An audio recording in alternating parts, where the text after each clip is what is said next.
اسال دكتور مجدي على فكره انه الكلام اللي بيقوله الاستاذ عصام معناه انه وجود المسوده دي مش هتقينا ولا حاجه شر الخلاف على دستور اولا ولا انتخابات اولا، لانه وجوده مرهون بانه يكون الدستور اولا، على اذا انا فهمت مظبوط يعني. انا حقيقي بسم الله الرحمن الرحيم انا هبدا في السياق اللي تفضل به الاستاذ محمود. اولا لم يكن شرطا في المشاركه في اعمال هذه اللجنه التي شرفت بالمشاركه فيها ان يكون اعضاء اللجنه من اللي وافقوا على التعديلات الدستوريه او رفضوها. يعني نحن في حزب العمل وافقنا على التعديلات الدستوريه، وارى من الاهميه بمكان رغم هذا أن يكون هناك رأي عام شعبي لتحقيق التوافق حول المبادئ العامة للدستور، وكل ده بيثري الحوار وبيكون تحت نظر اللجنة التأسيسية اللي هي بتضع الدستور.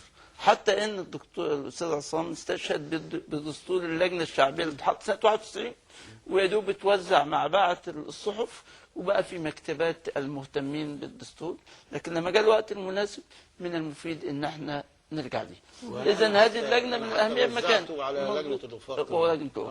اذا هذه المشاركه من الاهميه بمكان. انا حقيقي بالنسبه لمساله الدستور اولا والانتخابات اولا وغيره، انا بقول ان اللي حصل ان في تعديلات دستوريه بارقامها، وكانت تعني ان على فكره في اعلان دستوري صدر اولا هو البيان رقم 5 للمجلس العسكري اللي حل فيه مجلس الشعب والشورى وجمد فيه العمل بدستور 71. ثم كانت التعديلات الدستورية بأرقامها وفقا لدستور 71، بما يعني أن دستور 71 سيكون فاعلا بمجرد الاستفتاء. حقيقة حصل ضغط كثير من النخبة ومن الإعلام بشكل كبير جدا أن دستور 71 ما ينفعش. المجلس العسكري استجاب وأعلن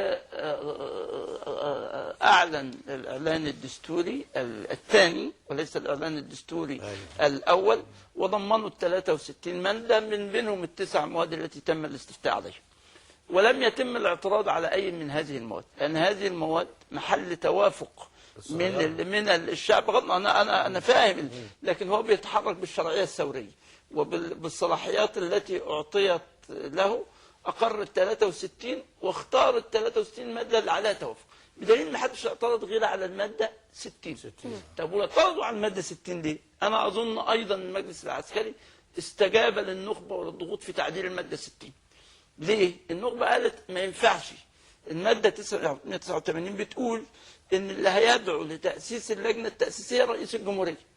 تحفظ النخبة والإعلام كان إن لا يصح أن يتم صياغة الدستور في ظل وجود رئيس الجمهورية حتى لا يشكل نوع من الهيمنة ويعطي لنفسه صلاحيات كبيرة.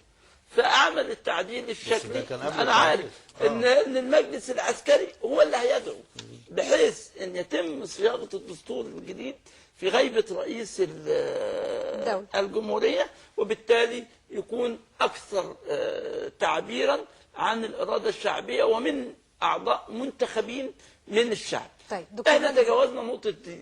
نقطة الانتخاب أولا لا سؤال وتجاوزناها، احنا ما تجاوزناهاش إطلاقا. طب من وجهة نظر حزب العمل اللي هو صوت لصالح التعديلات الدستورية، الإعلان الدستوري ده ما هواش نسف للاستفتاء، يعني من وجهة نظركم انه الاعلان بوجود الاعلان الدستوري هو استجابه للنخبه ولتحفظات. طيب انا ده سؤال يعني حد يجاوبني عليه، لان انا مش متاكده ان هو استجابه لضغط النخبه والاعلام، لانه عوده دستور 71 للحياه معناه انه المجلس العسكري ملوش الحق في انه يدير شؤون البلاد، وبالتالي كان لابد من رئيس المحكمه الدستوريه هو اللي كان يتولى السلطه بالظبط، ويكون في انتخابات رئاسيه في خلال 60 يوم. وعمل نوع من الضبط للموقف. هو مش نوع من الضبط. انا اظن لا انا بس سؤال مهم عشان التصور حضرتك، وهو انا مش مختلف معاه، بس في حاجه مهمه جدا.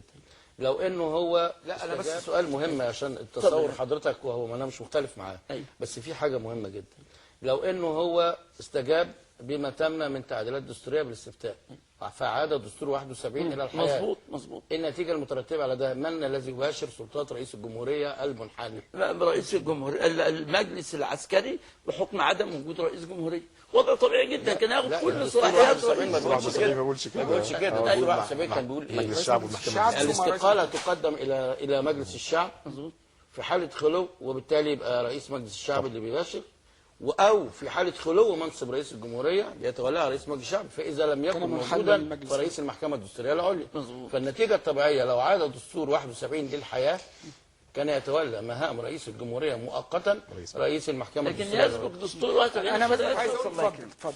شوف يا استاذ ريم، زي ما اتفقنا في الاول، هذا الدستور لن يطرح للاستفتاء الشعبي. صحيح. حوار مجتمعي، لكنه حوار ويجوز فيه الخلاف، وبالتالي هيبقى تحت نظر الناس اللي بتعمل الصياغه الدستوريه، وبالتالي ممكن تحط نص الماده وتحط التحفظات. الماده الاولى انا كان ليا تحفظ على ان مصر دوله مدنيه ديمقراطيه. انا متحفظ على مصطلح دوله مدنيه. هذا المصطلح ليس مصطلحا سياسيا، بس تراجعت لو دورنا على عنه في الاخر. لو دورنا على سيفل ستيت في اي قاموس سياسي لن نجده، لكننا سنجد سيفل سوسايتي، المجتمع المدني، لانه مصطلح حمال اوجه. المجتمع المدني، الدولة المدنية في مواجهة الدولة الدينية والعسكرية، في مواجهة الدولة العسكرية، ولا بمعنى الدولة الحديثة. لكن الدولة الديمقراطية تستوعب كل الأشكال، والشعب يكون فيها هو مصدر السلطة. لكن تاني نقطة معلش، ان التيار الإسلامي ولست أنا فقط في صياغة المادة الثانية تحفظنا على حذف صياغة الأستاذ عصام للمادة أفضل كثيرا من دستور 71 وغيره، ويضمن حقوق وحق المواطنة والمساواة لكل أبناء الأمة. ده جميل، لكن كان التحفظ على حذف الألف واللام من ممثلي التيار الإسلامي في اللجنة. ورغم هذا ما عملناش قضية. ليه؟ لأن مش هنصوت على الدستور، بس بننقل هذه التبعات للشارع السياسي. هذا الدستور محل نقاش، وابتدى بنظام الجمهورية البرلمانية، لأن عندنا مبارك فوبيا، فانتهى إلى أنه يبقى نظام رئاسي برلماني، لأن ظروف البلد بتاعتها وفي مواجهة التحديات الأجنبية. أنا طلبت منا أن احنا أطالب بحاجة ثانية، المسودة دي ومسودات أخرى. أنا لازم إذا كان المحافظ بالانتخاب أنا يجب أن تتحول بدون الدخول في تفاصيله، لأنه مش هنقدر نناقش أكتر من كده. إدارة محلية.